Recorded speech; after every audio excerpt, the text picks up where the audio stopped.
I was checking the cattle water trough when I saw a bright red sign stuck right in front of my ranch gate. Pilgrim's property, no trespassing, RDA authorized. Melody Baxter stood next to her pink pickup truck, holding her phone up recording a video for her blog. Hi y'all, today I'm blocking illegal access that's destroying our rural property values. Wait a minute, was she talking about blocking the ranch gate that my family had owned for 60 years? Comment below and let me know what state you're watching from. I bet plenty of ranchers have dealt with this kind of city transplant before. The Miller Ranch sits on 65 acres of prime Texas countryside outside the small town of Millbrook. My grandfather bought this land back in 1962, and it's been our family's working cattle ranch ever since.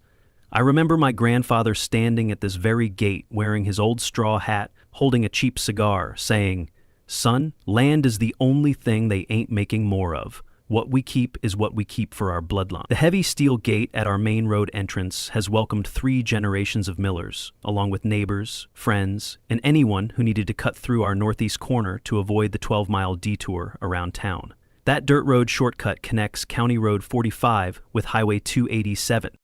Melody Baxter moved here from Dallas 2 years ago, bought herself a 2-acre ranchette with a fake rustic house, and immediately started complaining about everything from cattle smells to the sound of tractors at dawn. Melody wore fake farm clothes, looking like she'd stepped out of a rural tourism poster.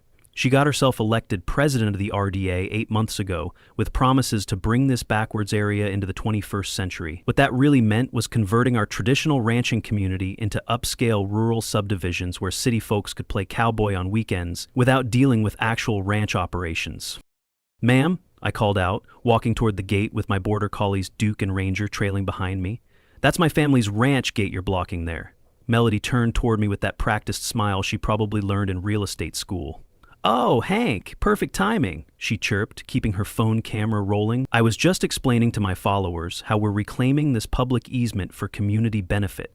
The RDA has determined that allowing unrestricted access through private property creates liability issues and decreases overall property values in our development area." I stared at her for a moment, trying to process the corporate speak she'd just unleashed. This woman was talking about my land, my gate, and my family's 60-year tradition of neighborly cooperation, like she had some kind of authority over it. The memory of my grandfather's weathered hands opening this same gate every morning for 40 years burned in my chest like a hot coal. "This isn't a public easement, Melody," I said, keeping my voice level despite the anger building in my chest. "This is private property that's been in my family since before you were born. That shortcut exists because we allow it, not because anyone has a legal right to it." She laughed, actually laughed, and turned her phone camera to capture my reaction. "Oh honey, that's where you're wrong. The RDA has conducted a thorough review of rural access rights, and we've determined that this route qualifies as a community necessity. We're implementing proper oversight to protect everyone's interests." The absolute audacity of this woman was staggering. She'd moved here from the city, bought a tiny plot of land, gotten herself elected to a position with zero actual authority over ranch operations, and now she thought she could dictate terms to families who'd been working this land for decades. My trail camera mounted on the oak tree near the gate had captured her using our shortcut for months before this power play. "You know what, Melody?" I said, pulling out my own phone. "You're absolutely right about one thing. We need proper documentation of who's been using this route and when." I snapped a photo of her standing next to her sign, making sure to capture her pink pickup truck and the RDA authorization she claimed to have. "I think my trail camera footage is going to be very educational for everyone involved." Her confident smile faltered for just a moment. "Well, I hope you're prepared to face the consequences of obstructing community access," she said, climbing back into her pink truck. "The RDA takes property rights very seriously, and we won't hesitate to impose fines." She drove off in a cloud of dust, leaving her red sign planted firmly in front of my gate like some kind of declaration of war. I stood there for a long moment, watching her taillights disappear down County Road 45, feeling the weight of 3 generations of Miller family history pressing on my shoulders. Duke and Ranger looked up at me expectantly, probably wondering why we weren't moving the cattle like we'd planned. Instead, I found myself staring at that ridiculous red sign and thinking about my grandfather's stories of defending this land against developers and bureaucrats who thought they knew better than the people who actually worked it. He'd always told me that sometimes you have to stand up for what's right, even when it's not easy. Looking at that trail camera, I realized I had more ammunition than Melody could possibly imagine. She'd just blocked the ranch gate that had belonged to my family for 60 years. But I had 60 years of family history, 2 years of trail camera footage, and a growing suspicion that Melody Baxter had been using our shortcut long before she decided to block it for everyone else. The land my grandfather had fought to keep was now mine to defend. Game on. The Millbrook Community Center hadn't seen this much excitement since the high school football team made it to state championships 3 years ago. More than 20 rural property owners packed into the meeting room, most of them actual ranchers and farmers who'd been working this land since before Melody knew the difference between a bull and a steer. The air conditioning struggled against the Texas heat and the collective frustration of people who'd driven miles to hear why some city transplant thought she could dictate how they used their own property. Melody had set up a PowerPoint presentation on a borrowed projector. She wore a different outfit tonight, a blazer over jeans with boots that had probably never seen real ranch work, trying to look professional and rural at the same time. "Thank you all for coming to this emergency meeting," she began, clicking to her first slide. "Tonight, we're addressing critical rural modernization issues that affect property values throughout our development area." Melody talked about infrastructure like she was preparing to rebuild the Pentagon. Her slides were filled with buzzwords like liability mitigation and sustainable infrastructure, but completely meaningless to actual rural folks. What it boiled down to was Melody's belief that traditional ranching operations were messy, smelly, and inconsistent with her vision of upscale country living. She claimed that allowing unrestricted access through private property created insurance liabilities and decreased property values. The fact that most of the people in that room had been successfully managing their land for decades without her help seemed completely lost on her. "Now, I know some of you have concerns about implementing proper oversight," Melody continued, "but we have to think about the bigger picture here. The RDA has a responsibility to protect all residents, not just those who've been grandfathered into outdated arrangements." Her presentation was all flash and no substance, like everything else about her transformation from city real estate agent to rural authority figure. That's when June Caldwell stood up. At 67, June had forgotten more about rural property management than Melody would ever learn. She'd been the RDA president for 15 years before stepping down, and she knew exactly what authority the organization did and didn't have. "Melody, honey," June said in that sweet voice that every smart person in the room recognized as a warning, "could you please explain exactly what legal authority the RDA has to block access to private property? Because I've read our bylaws pretty carefully, and I don't recall anything about controlling traffic on land we don't own." The room got very quiet. Melody's confident smile flickered, and she shuffled through her notes like she was looking for the right answer. "Well, June, the RDA operates under state guidelines for rural development associations, and we have clear authority to address community concerns that affect property values and safety." June nodded thoughtfully, then asked the question that cut straight to the heart of the matter. "And which specific state statute gives us authority over privately owned ranch roads that have been in use since before the RDA existed?" You could practically hear the crickets chirping. Melody's face flushed red, and she started talking faster, throwing around more corporate buzzwords and vague references to professional consultation and legal review. What she couldn't do was cite a single law, regulation, or legal precedent that gave her the authority to block access to my family's ranch gate. The more she talked, the more obvious it became that she was making this up as she went along. Travis Hunt raised his hand from the back of the room. As a part-time rancher and electrical contractor, Travis had dealt with his share of bureaucratic nonsense, including Melody's previous harassment about his unsightly agricultural equipment. "I've got a question too," he said. "If the RETA is so concerned about liability and property values, why are we targeting working ranch operations instead of addressing actual problems like the illegal dumping on Miller Creek Road?" That got a murmur of agreement from the crowd. The meeting was slipping away from her, and she knew it. "Look," she said, raising her voice to regain control. "I understand that change is difficult, but we can't let sentiment override common sense. The Miller Ranch shortcut has become a community liability, and the RDA has voted to implement proper security assessment and oversight." Her desperation was starting to show through the polished exterior she'd maintained throughout her presidency. "When did we vote on that?" asked Bill Morrison, who owned the horse property adjacent to mine. "Because I don't remember getting notice of any vote about blocking ranch roads." Melody's smile was getting more strained by the minute. "It was an emergency decision made by the executive committee based on urgent safety concerns," she replied. "We've already contracted with a professional security company to assess unauthorized usage of the disputed area." June Caldwell stood up again, and her sweet voice had definitely shifted into warning mode. Melody, I think you need to review the RDA bylaws very carefully before your next meeting, and I'd recommend consulting with an actual attorney instead of making legal claims you can't support. As the meeting broke up, I noticed several ranchers gathering around June, and I caught snippets of conversation about calling a special election and reviewing Melody's authority. Travis Hunt caught up with me in the parking lot, shaking his head in amazement. That woman has lost her mind, he said. She tried to fine me $300 last month for having a cattle trailer parked in my own driveway. We both laughed, but there was no humor in it. We were dealing with someone who genuinely believed she had the authority to control how longtime residents used their own property. Driving home past my blocked ranch gate, I saw Melody's red sign glowing in my headlights like some kind of evil beacon. What she didn't know was that my trail camera had infrared capability, and it had been capturing some very interesting nighttime activity around my property. Security company arrives tomorrow to assess unauthorized usage. Time to defend my ranch. The next morning brought 3 men in matching polo shirts and clipboards, representing something called Rural Security Solutions. They set up a folding table right next to my ranch gate and started documenting every vehicle that passed by, like they were conducting some kind of traffic study on my family's private property. I watched them from my kitchen window while I drank my coffee, wondering if Melody had actually found people willing to take money for this ridiculous charade. The head security guy, his name tag said Steve, knocked on my door around 8 o'clock with a clipboard full of official-looking forms. "Morning, sir," he said, trying to sound professional. "We're conducting an assessment of vehicular usage patterns for the Rural Development Association. We'll need you to provide documentation of authorized access for this property." I looked at him for a long moment, then asked the obvious question, "Are you asking me to provide documentation for access to my own ranch?"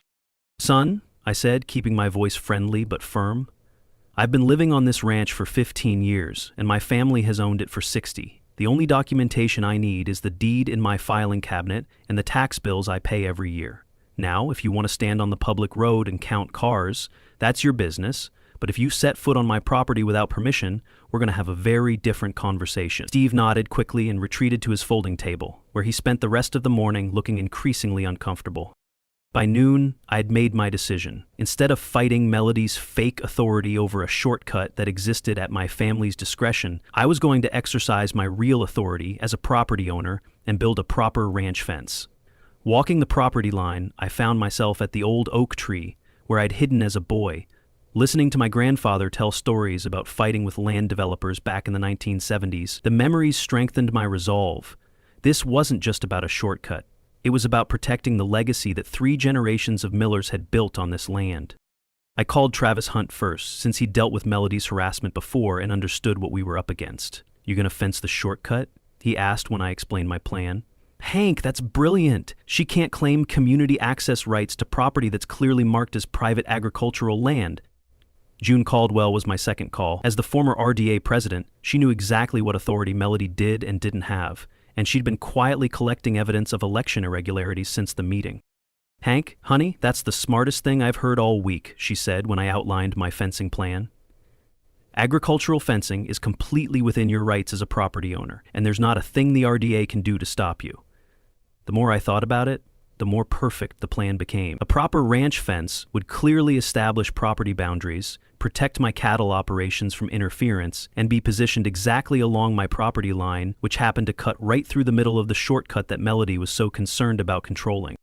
I spent the afternoon walking the fence line with Duke and Ranger, using GPS coordinates from the county surveyor's office to mark exactly where the boundary ran. The shortcut that everyone had been using for decades actually crossed about 300 feet of my property, cutting diagonally through the northeast corner of my pasture. Once a fence went up along the actual property line, that shortcut would be completely blocked, forcing traffic back onto the public roads where it legally belonged.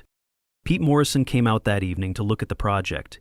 He was a weathered man in his 50s who'd been building ranch fences since before Melody knew Texas existed. Pete recommended standard agricultural fencing, sturdy and specifically designed to block the path. "I can have a crew here Monday morning and finish the whole job in 2 days, he said after walking the line. "What about permits?" I asked, knowing Melody would look for any excuse to cause trouble. Pete laughed and shook his head. "No permits needed for agricultural fencing on private property." That night, I reviewed my trail camera footage, looking for evidence of who had been using the shortcut and when. The camera had captured Melody's pink pickup truck using my shortcut at least twice a week for the past 6 months, long before she'd decided to block it for everyone else.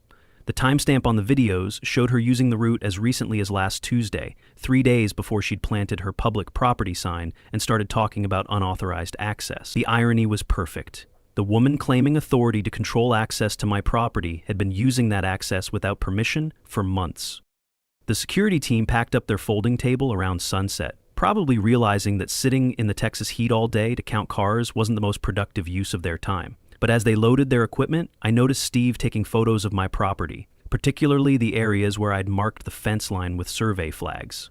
It looked like Melody was planning something, and I had a feeling it wasn't going to be as simple as accepting that I had the right to fence my own land. Melody hired private investigators to document trespassing.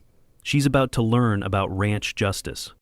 The harassment started early Monday morning when Pete Morrison's crew arrived to begin fence installation. 3 pickup trucks loaded with steel posts, welded wire panels, and concrete had barely turned into my driveway when Steve and his security team showed up to document unauthorized construction activity. They set up their folding table right at the edge of my property line and started taking photos of everything: the fence materials, the work crew, my ranch house, and even my cattle grazing in the far pasture.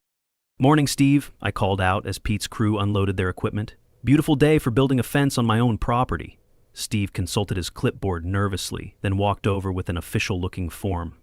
"Sir, we've received reports of unauthorized construction that may impact community access routes. I'm going to need to see permits and documentation for any structures being built in this area." I looked at the form he was holding. It was some kind of made-up rural construction compliance document that had no legal standing whatsoever. "Steve," I said patiently, "this is agricultural fencing on private property for livestock management.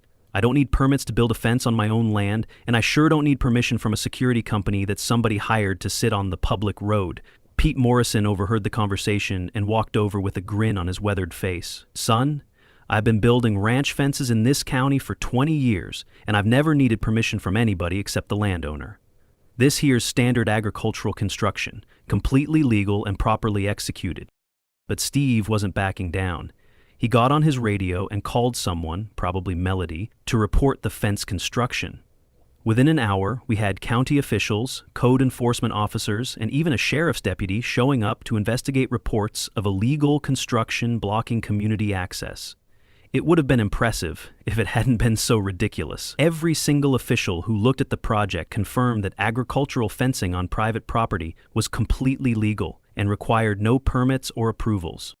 The real problem started when Pete's crew tried to bring in the concrete mixer to set the steel posts. Steve positioned himself right at the edge of my driveway, claiming he needed to document all vehicle movements related to the construction project. When the concrete truck tried to turn in, Steve stepped directly into the path and demanded to see authorization for heavy equipment operation. The driver, a patient man named Carlos who'd been delivering concrete for 15 years, finally had to call his supervisor to figure out what to do about the crazy man blocking access to a paying customer's property. "This is harassment," Pete told me as we watched Steve photographing serial numbers on fence posts. "I've never seen anything like this in all my years of ranch work. That woman has lost her mind if she thinks she can stop legal construction with rent-a-cops and clipboards." The crew was getting frustrated, and I couldn't blame them. They were trying to do honest work on a legitimate project, and instead they were being treated like criminals by someone with no actual authority to interfere.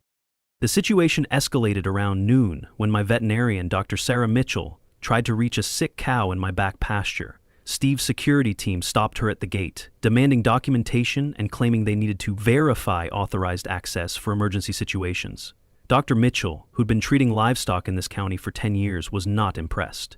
"Young man," she said in the voice she usually reserved for difficult animals, "I have a cow with a possible twisted gut, and every minute you waste could cost this animal its life. Now move your table, or I'll move it for you."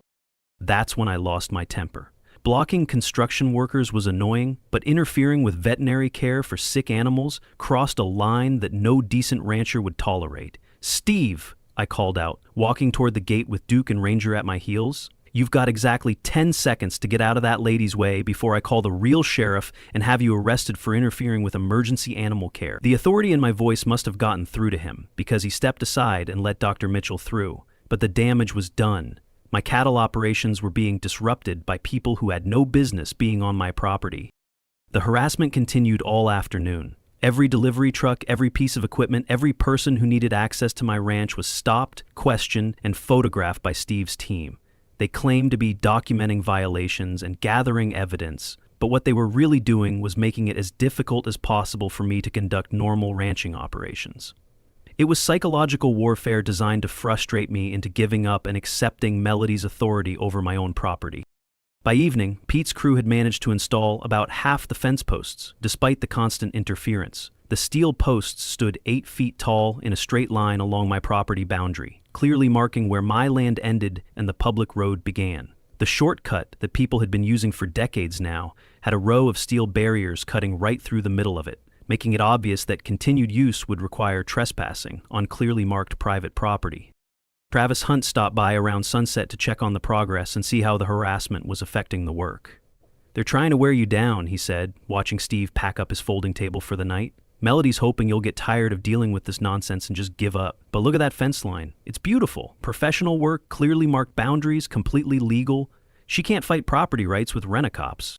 As Travis and I talked, I noticed fresh tire tracks around my property that didn't match any of the vehicles that had been there during the day. Someone had been driving around my ranch after dark, probably trying to find weaknesses in my fence line or ways to interfere with the construction. My trail camera would have captured whoever it was, and I had a strong suspicion about the color of their pickup truck.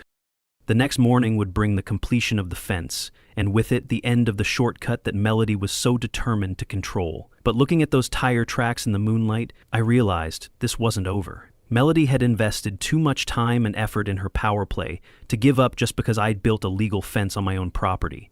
The real confrontation was still coming. Delivery truck arrives, 200 fence posts, professional installation crew. War has officially begun. Tuesday morning brought Pete Morrison's full crew back to finish the fence, along with 3 flatbed trucks loaded with welded wire panels and enough barbed wire to secure a military installation. The sight of that convoy turning into my driveway must have been visible for miles, and I noticed several neighbors stopping along the public road to watch the proceedings. Word had gotten around about Melody's harassment campaign, and the local ranching community was paying attention to see how this battle would play out.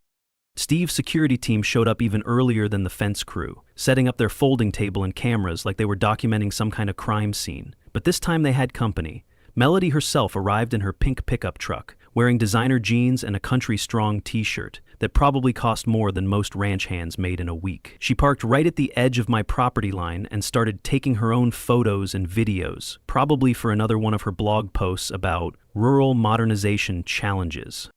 The fence installation was like watching a well-choreographed dance. Pete's crew had been doing this kind of work for years, and they moved with the efficiency of people who knew exactly what they were doing. Steel posts went into concrete footings, welded wire panels stretched tight between supports, and barbed wire strung along the top to clearly mark this as agricultural property. The fence line followed my property boundary exactly, cutting diagonally through the shortcut route that had been the source of all this trouble. "That's a beautiful fence," said June Caldwell, who'd driven over to witness the completion of the project. "Professional work, proper materials, clearly marking private agricultural property. Melody can't complain about the quality or the legality." June had brought her own camera to document the installation, creating a record that would be useful if Melody tried to claim the fence was improperly constructed or positioned. "I've also been doing some research into RDA election procedures," she added quietly. "Found some very interesting irregularities in how Melody got herself elected." The psychological impact of the fence was immediate and obvious. What had been an informal dirt road cutting through my pasture was now clearly divided into public road on one side and private ranch property on the other. The steel posts and wire panels created a visual barrier that made it impossible for anyone to claim they didn't know they were trespassing. More importantly, the fence completely blocked vehicle access to the shortcut, forcing all traffic back onto the official roads where it belonged. Travis Hunt arrived around noon with his own pickup truck loaded with barbecue supplies. "Figured we should celebrate proper property rights with proper Texas barbecue," he said, firing up a portable grill near the fence line. "Besides, I wanted to see Melody's face when she realizes her shortcut dreams just died." Word spread quickly through the ranching community, and by afternoon we had a dozen neighbors gathered around the fence line, eating brisket and talking about the importance of standing up to bureaucratic overreach. The community support was overwhelming. Bill Morrison brought his wife and kids to see the fence construction. The Peterson family drove over from their horse ranch 3 miles away. Even old Charlie Watson, who had been ranching in this county since the 1970s, showed up to shake my hand and tell stories about fighting developers and bureaucrats back in his day. "Sometimes you gotta draw a line," Charlie said, slapping one of my new fence posts. "This here's a good, solid line." Melody's reaction to the fence completion was exactly what I had expected. She spent the afternoon pacing back and forth along the public road, taking photos from every angle and making phone calls that grew increasingly agitated. I could hear her talking about illegal barriers and community access rights, but her voice had lost the confident tone she'd used during the RDA meeting. She was realizing that all her talk about authority and oversight meant nothing when confronted with actual property rights and properly constructed agricultural fencing. The moment of truth came around 4 o'clock, when the first vehicle tried to use the shortcut after the fence was completed. A delivery truck came down County Road 45, slowed down at the usual turnoff point, and found its way blocked by 8 feet of steel posts and welded wire. The driver had to continue to the main intersection, adding 12 miles to his route and 15 minutes to his delivery time. That truck was followed by a school bus, 2 pickup trucks, and a county maintenance vehicle, all forced to take the long way around because the shortcut they'd relied on for years was now properly fenced off. "How does it feel, Melody?" Travis called out as we watched the 4th vehicle of the hour turn around and head back to the main road. All those people using Hank's property for free, and now they have to follow the same rules as everyone else. Melody's face flushed red, and she stormed over to where we were standing near the fence line. "This is obstruction of community access," she shouted. "That shortcut is essential infrastructure, and you can't just block it with illegal barriers." "Ma'am," Pete Morrison said politely, "this is standard agricultural fencing on private property, built to county specifications and completely within the landowner's rights. Every post is on the correct side of the property line, every panel meets agricultural standards, and every inch of this fence is legal under Texas property law." Melody sputtered for a moment, then pulled out her phone to make another angry call to someone who probably couldn't help her any more than the county officials who'd already confirmed the fence's legality. As the sun set over the Miller Ranch, the new fence line stood proud and straight, clearly marking the boundary between public road and private agricultural property. The shortcut that had caused all this trouble was now permanently blocked, eliminating any confusion about access rights or community usage. Melody's pink pickup truck was parked at the edge of the road, and I could see her inside making more phone calls, probably trying to find someone with enough authority to force me to tear down a legal fence on my own property. "Do you know what the best part is?" June said as we watched the last of the neighbors head home. "Every person who supported this fence project is a registered voter in the RDA district. Melody's been so focused on harassing you that she forgot she needs community support to stay in office." That was a comforting thought, but looking at Melody's truck still parked by the roadside, I had a feeling this confrontation was far from over. June shows me an online order. Melody just bought heavy-duty wire cutters, but after tonight's fence celebration, she might need bail money instead. The fence had been complete for exactly 18 hours when Melody Baxter completely lost her mind. I was checking the late-night cattle when I heard the roar of an engine being pushed far beyond its limits, followed by the distinctive sound of a vehicle crashing through steel fence posts. By the time I grabbed my flashlight and ran toward the commotion, Melody's pink pickup truck was nose first in the cattle guard ditch, steam pouring from its radiator and fence posts scattered across 20 feet of what used to be my property line. The crash scene looked like something from a demolition derby. Melody had apparently floored her truck straight into the center section of my new fence, taking out 4 steel posts and 30 feet of welded wire panels before the cattle guard ditch stopped her forward momentum. The truck's front end was crumpled like an accordion, and Melody herself was trapped inside, honking the horn frantically and screaming about illegal barriers and community rights. Duke and Ranger were barking at the chaos, and my cattle had scattered to the far end of the pasture, spooked by the noise and commotion. "Ma'am, are you injured?" I called out, approaching the truck carefully in case she was hurt or the vehicle was unstable. Melody turned toward me with wild eyes, her perfectly styled hair now disheveled and her country-strong t-shirt torn. "You can't block community access," she screamed through the windshield. "That shortcut is essential infrastructure. I have rights." The smell of alcohol was strong enough to detect from several feet away, and it was obvious that liquid courage had played a role in her decision to attack my fence with her vehicle. I pulled out my phone and dialed 911, keeping my distance from the wreckage while I waited for emergency services. 911, what's your emergency?" came the dispatcher's voice. This is Hank Miller at the Miller Ranch on County Road 45. A vehicle has crashed through my property fence and the driver appears to be intoxicated and possibly injured. Within minutes, I could hear sirens approaching from town, and I saw headlights from several neighbors who'd heard the crash and come to investigate. Travis Hunt arrived first, pulling up in his truck with his emergency flashers on. "What in the hell happened here?" he asked, taking in the scene of destruction. "Melody happened," I replied, pointing to the pink truck embedded in my cattle guard. She drove straight through the fence at about 40 miles per hour. Travis whistled low and shook his head. "Well, I guess that's one way to test the strength of your fence posts. Pete Morrison builds them tough, but they're not designed to stop a drunk driver in a pickup truck." The sheriff's deputy arrived next, followed by an ambulance and a fire truck. Deputy Martinez was a professional who dealt with plenty of rural disturbances, but even he seemed surprised by the scene in front of him. "Sir, can you tell me what happened here?" he asked, pulling out his notebook. I gave him a quick rundown of the fence construction, Melody's harassment campaign, and the crash itself. "The vehicle came from the public road, crossed the ditch, and struck your fence," he confirmed. "Yes, sir," I replied. "Destroyed about 30 feet of agricultural fencing that was completed yesterday." Meanwhile, the paramedics were trying to extract Melody from her truck and assess her condition. She was conscious and combative, continuing to rant about community access rights and illegal barriers even as they checked her for injuries. "That fence is blocking essential infrastructure," she kept repeating. "I have every right to maintain community access." The paramedics exchanged glances that clearly said they'd dealt with intoxicated patients before, but probably not ones who crashed into fences while claiming governmental authority. June Caldwell arrived as the paramedics were loading Melody into the ambulance, still screaming about property rights and rural development. "Dear Lord," June said, surveying the wreckage. "That woman has completely lost her mind." She pulled out her phone and started taking photos of the crash scene, the destroyed fence, and the tire tracks that clearly showed Melody had accelerated before impact. "This is going to be very useful evidence for the RDA board meeting," she said grimly. Deputy Martinez conducted a field sobriety test that Melody failed spectacularly, confirming what the smell of alcohol had already suggested. Her blood alcohol level was well above the legal limit, and combined with the property damage and reckless driving, she was looking at serious criminal charges.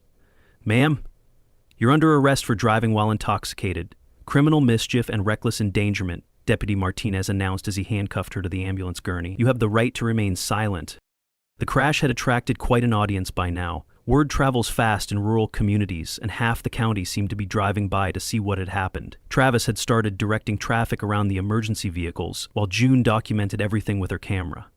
Pete Morrison arrived with a crew to assess the fence damage and make emergency repairs to keep my cattle contained.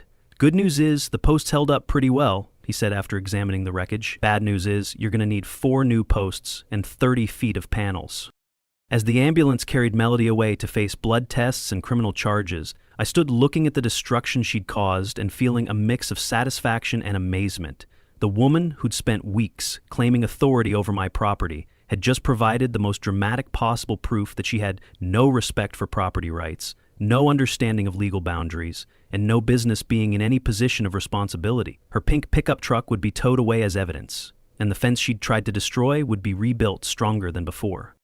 "You know what this means, don't you?" Travis said as we watched the tow truck hook up to Melody's demolished pickup. "She just handed you the perfect evidence for any legal action you want to take. Drunk driving, property destruction, trespassing, the whole package." June nodded in agreement. "And the RDA board meeting next week is going to be very interesting. Hard to claim community leadership when you're facing criminal charges for destroying your neighbor's fence." The irony was perfect. Melody had spent so much energy trying to control access to my property that she'd ended up providing the most dramatic demonstration possible of why property rights needed to be protected. Her truck rampage had eliminated any sympathy she might have had from neutral neighbors, and it gave me all the evidence I needed to pursue damages for the fence destruction and harassment. Sheriff arrives to find Melody trapped in truck, surrounded by destroyed fence, with breathalyzer test pending. The aftermath of Melody's midnight truck rampage spread through Millbrook like wildfire. By morning, everyone in the county knew that the RDA president had driven drunk through a neighbor's fence while screaming about community access rights. The story got better with each telling, and by the time the weekly paper hit the stands, Melody Baxter had become the punchline of jokes from coffee shops to feed stores throughout rural Texas. The emergency RDA board meeting was called for the following Saturday, and the Millbrook Community Center was packed beyond capacity. Every rancher, farmer, and rural property owner in the district showed up to witness what everyone knew would be Melody's political execution. The evidence was overwhelming. Criminal charges for drunk driving and property destruction, video footage of her harassment campaign, and documentation of her unauthorized exercise of powers that the RDA had never possessed in the first place. June Caldwell had spent the week gathering evidence and organizing community support. "I've got signed statements from 12 property owners documenting Melody's harassment," she told me before the meeting, plus photos of the fence destruction, copies of the fake authority documents she was using, and a legal opinion from a real attorney about RDA powers and limitations. June had also discovered that Melody's election had involved irregularities in voter notification and ballot counting, providing additional grounds for removing her from office. The meeting started with Melody herself, released on bail but facing trial for multiple criminal charges. She looked haggard and defeated, wearing a simple blouse instead of her usual country costume. Her pink pickup truck had been totaled in the crash, and she'd been forced to borrow a car from her husband to attend her own political funeral. "I want to address the recent misunderstandings about my actions as RDA president," she began, but her voice lacked the confidence that had characterized her earlier presentations. "Misunderstandings?" interrupted Bill Morrison from the back of the room. "You mean like misunderstanding that you can't block access to private property, or misunderstanding that drunk driving through your neighbor's fence is illegal?" The room erupted in laughter and applause, and Melody's face flushed red with embarrassment. Her prepared speech about community interests and rural development fell apart under the weight of the evidence against her. Travis Hunt stood up to present the ranching community's perspective on Melody's tenure as RDA president. "Ladies and gentlemen, we've got a woman who moved here from the city 2 years ago, bought a tiny plot of land, and decided she knew better than families who've been working this land for generations. She's harassed longtime residents, made up fake authority, and ended up drunk driving through a neighbor's fence. I think it's time for new leadership." The applause was thunderous and sustained. The vote to remove Melody from office was unanimous among the legitimate RDA members. Even the 2 ranchette owners who'd supported her urban development vision couldn't defend someone facing criminal charges for destroying agricultural property. June Caldwell was elected interim president by acclamation, and her first official act was to formally apologize to me for the harassment I'd endured under Melody's leadership. "The RDA exists to support rural property owners, not to harass them," June announced to the packed room. "We will respect traditional property rights, support agricultural operations, and work with the community instead of against it. Anyone who thinks they can use this organization to push personal agendas or exercise imaginary authority needs to find somewhere else to live." The crowd gave her a standing ovation that lasted several minutes. The legal consequences for Melody were swift and comprehensive. She pled guilty to drunk driving, criminal mischief, and trespassing, receiving a fine of $5,000, community service, and a suspended jail sentence. The civil lawsuit for fence damages, harassment, and legal fees cost her another $15,000, plus the requirement to publish a public apology in the county newspaper. Her fake country lifestyle blog was deleted after the backlash from the incident, and the real estate license she'd been using to promote rural development schemes was suspended pending investigation. The property value impact was the opposite of what Melody had predicted. Instead of being hurt by agricultural operations and traditional ranching, the area saw increased interest from people who wanted to live in a community that respected property rights and traditional rural values. My rebuilt fence became a symbol of standing up to bureaucratic overreach, and several neighbors commented that they felt more secure knowing their property rights would be protected against future harassment. The fence itself was rebuilt within a week, stronger and more permanent than before. Pete Morrison used the insurance money from Melody's crash to upgrade the steel posts and add decorative ranch-style gates at both ends of the property line. "This fence will outlast all of us," Pete said as he installed the final panel, "and it'll remind folks for years to come that property rights matter more than fake authority." The shortcut remained permanently closed, and the 12-mile detour became a normal part of life for people traveling between County Road 45 and Highway 287. Surprisingly, most folks adapted without complaint, and some even commented that the slower route through town was more pleasant than racing through ranch property. Emergency services worked out alternative routes that didn't require crossing private land, and school buses adjusted their schedules to accommodate the official roads. 6 months after her midnight truck rampage, Melody quietly moved back to Dallas, selling her ranchette to a retired couple who actually wanted to live in the country instead of trying to change it. Her pink pickup truck became a local legend at the salvage yard, where kids would climb on the wreckage and hear stories about the city woman who thought she could ram her way through ranch property rights. The Miller Ranch returned to peaceful cattle operations, with Duke and Ranger patrolling the fence line and keeping watch over 65 acres of Texas countryside that had been in my family for 60 years. The new gate bore a simple sign, Miller Ranch, established 1962, visitors, welcome by appointment. It was a reminder that real authority comes from respecting the land, the law, and the neighbors who make rural communities work. Sometimes you have to draw a line in the dirt to protect what matters. Sometimes that line needs to be made of steel posts and welded wire. And sometimes, when people try to cross that line with fake authority and pink pickup trucks, they learn the hard way that property rights are stronger than bureaucratic nonsense. The Miller Ranch fence stands proud and permanent, a testament to the idea that standing up for what's right is always worth the fight.